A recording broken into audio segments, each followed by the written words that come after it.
대구광역시 동구와 경상북도 6개 시군에 걸쳐진 팔공산은 영남의 알프스라 지칭되는 최고의 명산으로 태백산맥 줄기로 이어지는 1124m의 영천보현산에서 서남쪽으로 길게 연결된 산맥이다. 최고봉인 비로봉을 중심으로 동봉과 서봉이 양 날개를 펴고 있는 모습으로 불쑥 솟아있다.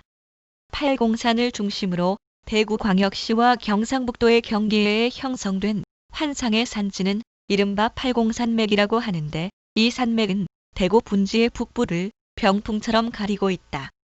이 산맥은 남동쪽으로 648m의 초래봉에서 시작하여 811m 환성산, 887m 인봉을 지나 팔공산 준령을 따라 북서부의 902m 가산에 이른다. 또한 인봉에서 가산까지는 팔공산맥의 주형으로 길이가 약 20km에 달한다. 팔공산의 옛 이름은 공산 또는 부악이라 하였었고, 신증동국 여지승남에는 중학의 비교 중사를 지냈다고 기록되어 있다. 여기에는 후삼국 시대 견훤이 서라벌을 공략할 때에 고려 태조가 5,000명의 군사를 거느리고 후백제 군을 정벌하러 나섰다가 공산 동수에서 견훤을 만나 포위를 당하였다 하였고, 그때 신순겸이 태조로 가장하여 수레를 타고 적진에 뛰어들어 전사함으로써 태조가 겨우 목숨을 구하였다는 설화가 전승되는 곳으로 당시의 신순겸과 김락 등 8명의 장수가 모두 전사하여 팔공산이라 부르게 되었다는 설이 전승되기도 한다. 오늘 이 시간에는 평소 팔공산 지역 설화를 연구해온 설화학자 김종국 박사를 통하여 설화에 보고 팔공산이란 제목으로 그가 강의하였던 영상을 소개하고자 한다. 오늘은 여러분들께서 너무나 잘 아시는 팔공산, 이 팔공산은요, 잘 아시는 바와 같이 영남의 알프스산입니다. 이 팔공산의 길이는 무려 22km나 되고, 또 팔공산은 6개의 시군이 걸쳐져 있는 그런 산입니다. 그런 만큼 면적도 넓을 뿐만 아니라 산 줄령도 10여 개의 줄령으로 갈려져 있습니다. 그리고 거기에는 약 200여 개의 설화가 산재해 있습니다.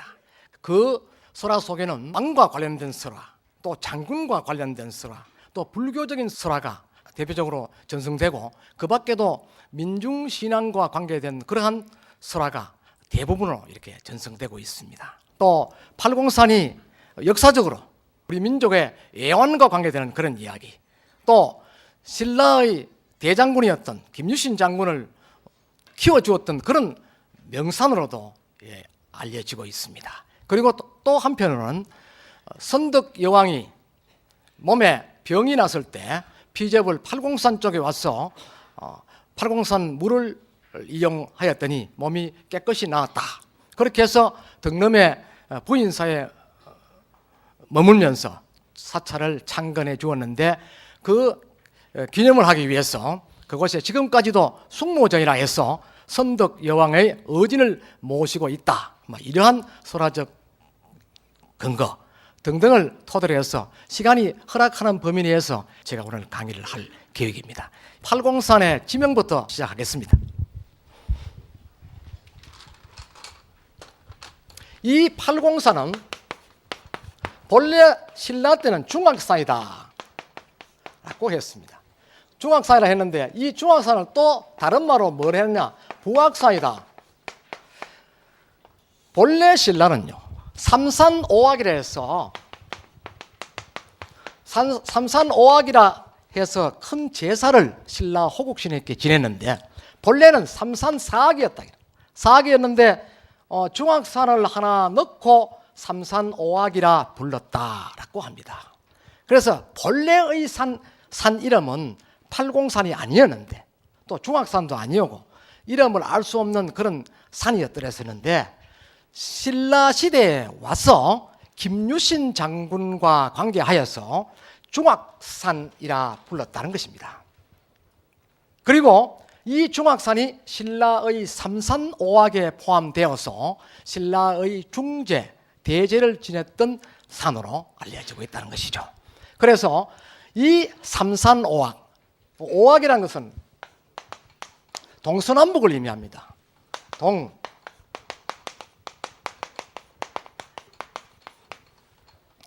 경산에도 보면 동부동, 서부동, 남부동, 북부동 이렇게 있죠. 그러면 또 중앙동이 있지 않습니까? 또 중방동이 있고요. 그와 마찬가지로 동서남북하고 중앙을 넣어서 동학, 서학, 남학, 북학, 중학이라 했다. 이것을 이제 오학이다라고 한 것입니다. 이 오학에는 주로 대제를 지는 것이 아니고 중제를 지냈다. 중제를 지냈다. 신라의 그 큰 제사 중에 중제에 포함되는 그러한 호국 영신에게 제를 지냈다는 것입니다. 그래서 이 산을 본래 중학산이라 처음 명명해 오다가 고려 시대까지 이어지면서 공산이다 불렀다. 이 공산이 다시 시간이 조금 가서 팔공산이다라고 불렀는데 이 팔공산에는 두 가지 설이 있습니다. 잘 아시는 바와 같이 불교와 관계해서 팔간자를 모셨던 산이다 해서 팔자를 넣어서 공산이다라고 하기도 하고 또 태조 왕건이가 고려를 개국하고 난 이후에 신라를 도우기 위해서 초래산 부근에서 기거하고 있을 때 견훤의 군부대가 침입을 해서 완전히 포위가 되었다고 합니다. 그런 포위되었을 직전에 그의 부장이었던 신순겸 장군이 자기 옷을 벗어서 왕의 옷과 바꿔서 입었다고 그럽니다. 그러니까 바꿔서 입고 그 왕은 장군의 복장을 해서 내려가고 신순겸 장군은 왕건의 옷을 입고 지휘를 하였다는 것이죠. 그래서 피했다. 그 피하고 난 뒤에 전투는 완전히 고려군의 일방적인 패배로 끝이 났습니다. 모두 전멸했죠. 그러니까 견훤이 대승리를 했는데 그 당시에 그 견훤 부대는 그 여력으로 신라를 다시 혼란스럽게 역사적으로 만들었습니다. 그러할 때 훗날 다시 왕건의 부대들이 이곳에 팔공산에 와서 당시의 전투 현장에 보니까 그 상황들이 너무나 처참했다는 것이죠. 그래서 이래저래 찾다가 보니까 마침 자기 옷을 입고 있는 한 장수가 죽어 있었는데 보니까 머리는 없더라. 그래서 이 자세히 살펴보니까 신순겸 장군이었다는 것이죠. 그러고부터 8명의 큰 장수가 죽었다 해서 팔공산이다 라고 붙여졌다라는 설과 함께 지금까지 지명이 이렇게 쭉 계속 전승되어 내려오고 있습니다. 팔공산의 줄기 형태는 앞에서 사진을 잠깐 보셔서 이해를 하실 수도 있겠습니다만 팔공산 경산 쪽에 최고 높은 이 관봉이 850m입니다. 해발 850m에다가 관봉 위에 그 갓바위 부처를 만들어 놓고 여기서 산이 이렇게 가서 산줄기가 이렇게 가서 여기에 삼두봉이라는 봉이 있습니다.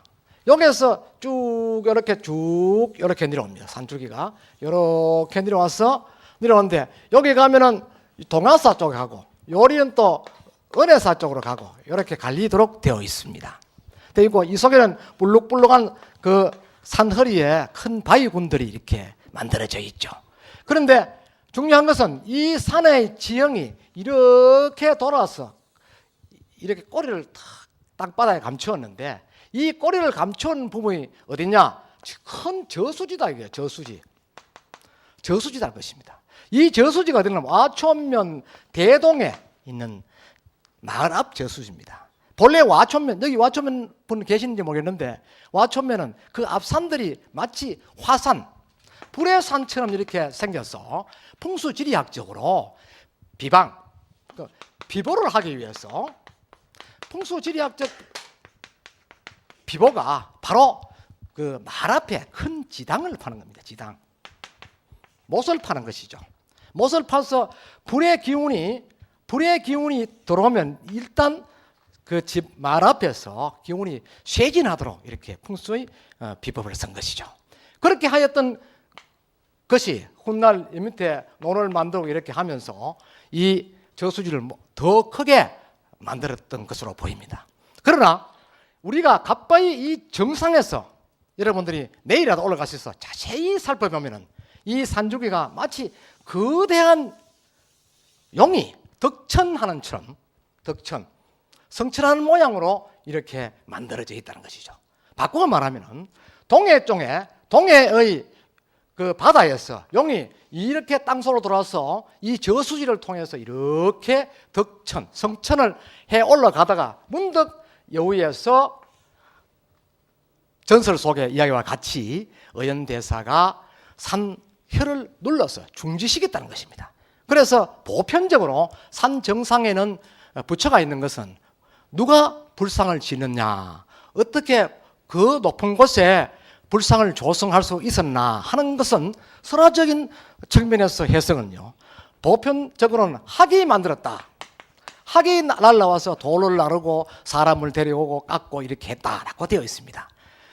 여기도 역시 의연대사가 거의 돌아가신 어머니의 넋을 위로하기 위해서 불상을 쪼았는데 저녁엔 학이 와서 거의 몸을 덮어주고 또 아침에는 먹을 것을 날라다 주었다라는 설이 있습니다.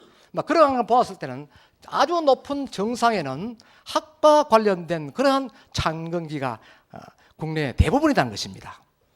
그리고 깎아질단 그런 절벽에서 마치 노송이 솟아난 것처럼 그러한 형태에서 절이 조성된 것도 역시 학이 만들었다, 학이 조성했다는 그런 설화를 갖고 있습니다. 그런데 여기에다 불상을 조성하고 난 뒤에 이 지기가 잠깐 중지를 했다. 그때 잠깐 중지하는 것이 현재까지도 중지되어 있다는 것입니다. 그런데 역사적으로는 이 불상을 언제 조성했느냐? 9세기경에 조성했다라고 이야기를 합니다. 그렇다면 서기 800년경에 조성했던 불상이다라고 이야기할 수 있습니다. 왜 그러냐 하면은 보편적으로 불상은요, 시대가 조금 암울하고 좀 그 재정이 좀 많이 어렵고 이럴 때는 불상도 아주 조그만하거나 안 그러면 몸도 이렇게 좀 비틀어져 있거나 불상이 원만하지 못합니다. 그러나 이 팔공산의 관봉석조 열의 자상 보물 435조 이 불상은 신체 전반이 아주 풍만하다는 것입니다. 그러니까 통일신라 시대 후대에 조성되었던 그러한 불상이다, 이렇게 이야기를 할 수 있다는 것이죠. 그래서 이 문화재관리청에서 주장하는 것은 9세기인데 그렇다면 이 설화는 언제냐? 선덕여왕 11년에 의연대사가 조성했다라고 이야기를 합니다. 그렇다면 선덕여왕 11년은 언제냐? 서기 642년이라는 것이죠. 서기 642년은 여러분들 너무나 잘 아시는 바와 같이 김유신 장군이 압독주의 군주로 왔던 그 해입니다. 그러니까 왜 김유신 장군이 압독주의 군주로 왔냐 하면은 640년에 백제에 의해서 신라의 가장 큰 성이고 신라를 가까이서 지키는 대야성이 백제에 의해서 빼앗겼죠. 그러니까 그때 성주가 김품석이라고 훗날 29대 태종무열왕이 되었던 그분의 큰 사위입니다. 큰 사위와 그분의 딸인 그 고타소, 사위는 이제 김품석입니다. 이 사람이 신라의 장수에서 목을 내놓아야 했었던 것입니다. 그리고 특히 그 목을 잘라서 그 어직과 그 성춘현 장군이 그 흰 마대에 넣어가서 의장왕에게 바쳤는데 의장왕은 자기 침소를 들어가는 대돌 밑에다가 묻어놓고 매일 올라가면서 밟고 올라가고 또 밟고 내려오고 했다. 그렇게 해서 신라를 흥분시키다는 것이죠. 신라는 일촉즉발의 위기에 있었습니다. 신라의 큰 성 8성을 백제에 의해서 함락이 되었거든요. 그러니까 선덕여왕은 이제 발끈하지 않을 수 없습니다. 그때 2년 후에 김유신을 압독주의 군주로 보내서 군사를 양성해서 거기에 양성된 군사를 통해서 대야성을 탈환하고 그 밖의 성도 탈환해라, 이런 어마어마한 명령을 받고 김유신이 왔습니다. 본래 김유신은요 대야성 근처에 어디 주둔해서 군사를 양성하기로 했는데 김유신이 그 일대를 답사해본 결과 이미 대야성 부근에는 벌써 민심이 백제로 다 쏠려 있었다기라. 그러니까 아무리 설득을 하고 해도 민심은 돌아올 수 없었다는 것이죠. 그래서 할 수 없이 동쪽으로 다시 내려왔던 곳이 바로 경산입니다. 이러한 이야기를 정리해놓은, 전설로 정리해놓은 것이, 지난번도 여러분 그 강의 때 내가 몇 번 이야기를 했습니다만, 보면 우리 동거에, 경산시의 동국에 있는 구룡산입니다. 이 구룡산의 전설이 바로 김유신 장군이 642년에 암양주에 군주로 왔다는 사실을 전설로 변이시켜서 숨겨놓았던 것입니다. 그런데 642년에 왔더라면 이 600년하고 800년하고는 무려 200년 차이가 난다는 것이죠. 그럼 이 시대는 선덕 이왕 11년은 사실상요, 신라가 재정이 많이 전쟁 때문에 힘들었습니다. 그 시점에서 불상을 풍만하게 만들 수는 어려울 것이 아니었나, 이런 생각을 할 수가 있죠. 그리고 의연대사가 설악산 어느 깊은 골에서 수도를 하고 있는데 마침 어머니, 고향에 계시는 어머니가 돌아가셨다는 이야기를 듣습니다. 그 이야기를 들은 의연대사는 수도 중이라서 그를 떨치고 일어나서 고향으로 가지 못했던 것입니다. 그 수도 중기를 계속했죠. 하고 이 수도를 마치고 문득 태백산 줄기를 통해 쭉 내려오면서 오다가 보니까 팔공산 어느 흘러 모이는 곳에 바위가 불쑥불쑥 솟아 있는데 그 바위를 보고 어머니를 생각했다는 것입니다. 어머니를 생각하고 조성했는데 그 불상이 지금 여러분들에게 알려지고 있는 약사열애불이다라고 합니다. 이 팔공산의 부처도요, 약사불이냐 석가모니 불이냐에 대해서 아주 논란이 많이 있습니다. 그럼 갓을 쓰면 약사냐? 그럼 갓을 벗기면 석가모니냐? 그럼 손에 약호가 확실히 있느냐? 약간 홈이 있다.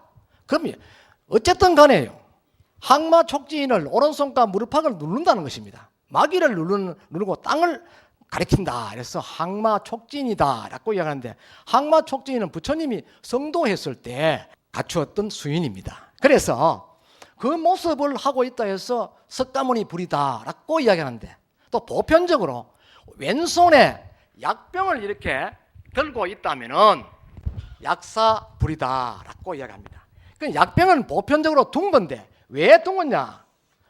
그 서방의 유리광, 그 약사불을 서방 유리광 대불이다 이렇게 이야기하는데, 서방은 저 러시아 쪽입니다. 그 러시아 쪽에 가서 인도 쪽에서 약을 구해왔는데 그 약을 유리 속에, 둥근 유리함 속에 넣어왔다 해서 그렇게 불렀던 것이 불상의 호칭도 그렇게 한 것이라 이렇게 전해지고 있습니다.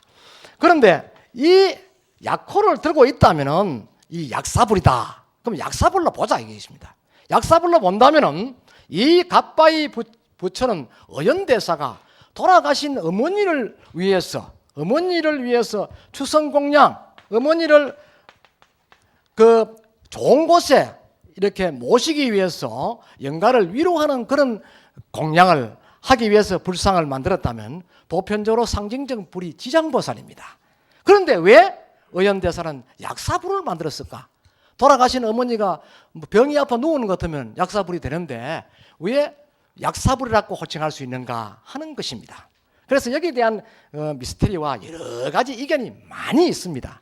그러나 이게 왜 팔공산 일대에 있는 부처를 약사불이라 지나갔냐 하면은, 팔공산 일대에 여러분들 잘 아시는 바와 같이 동아사 통일대불과 더불어서 대웅진의 불상, 그 밖에 뒤에 있는 동봉의 불상 등등이 모두가 약사 수인을 하고 있는 그러한 불상입니다. 그래서 신라 이후에는 팔공산 일대를 약사 도량이다 이렇게 이야기했습니다. 그러니까 갓바위가 있는 그 불상도 동일한 그 형상에서 약사불이 맞지 않겠느냐 하는 것입니다. 그리고 이 불상의 방향은 동남 방향으로 각각 15도씩 양보한 지점에 동남방을 보고 있습니다. 그렇다면 과연 그 보는 위치가 어디일 것인가 하는 데서 경산 사람들은 경산을 보겠다, 박물관장은 우리 경산 시립박물관을 보고 있다라고 이야기하고 여러분들은 여러분들대로 또 이야기를 하실 겁니다. 그러나 중요한 것은 동해를 응징하고 있다는 것이죠. 동해를 응징하면서 해를 보고 있다는 것입니다. 해를 보고 있다는 것이죠. 이와 같은 불상의 형태는요, 석굴암 본전불에서 여러분들이 볼 수가 있습니다. 지난번 제가 이 관계에 대해서 논문을 하나 쓴 적이 있는데 그와 크게 다를 바가 없습니다. 그런데 왜 역사불이 항마촉진을 하고 있을 것인가? 그렇다면 그 산안에 있는 마귀는 도대체 누구이냐? 그럼 경산 사람이 마귀냐? 아니다 이지. 그러면 어디? 저 동해 건너편에 외구가 마귀일 것인가? 하는 데서 학자들 간에 여러 가지 초점을 맞추고 있습니다. 그러나 어느 거 하나도 부처님 마음이기 때문에 또 이 불상을 조성한 조형 예술가의 마음이기 때문에 정확한 것은 읽어낼 수 없는 것이 우리의 인간입니다. 그래서 일단 이 팔공산 줄기가 이렇게 해서 되어 있는데 이 일대는 풍수 지리상에 물과 관계가 있대요. 물과는 아주 깊은 관계가 있다는 것이죠. 팔공산 22km 전 줄령에 보면은 모두 약수라에서 물이 펑펑 쏟아지는 거죠. 물이 얼마나 힘이 센지요. 물을 수도로 틀어서 물을 딱 틀면 물은 좀 큰 그 양동이에 받으면 물 색깔이 막지 않습니다. 부엌게 나옵니다. 물살이 너무나 세서. 그래서 이걸 장군수다 이렇게. 이 물을 장군수다. 그래서 팔공산 일대 22km 일대에 보면 장군바위, 뭐 장군암, 뭐 장군수 이런 지명을 사용하는 곳이 참 많다는 것이죠.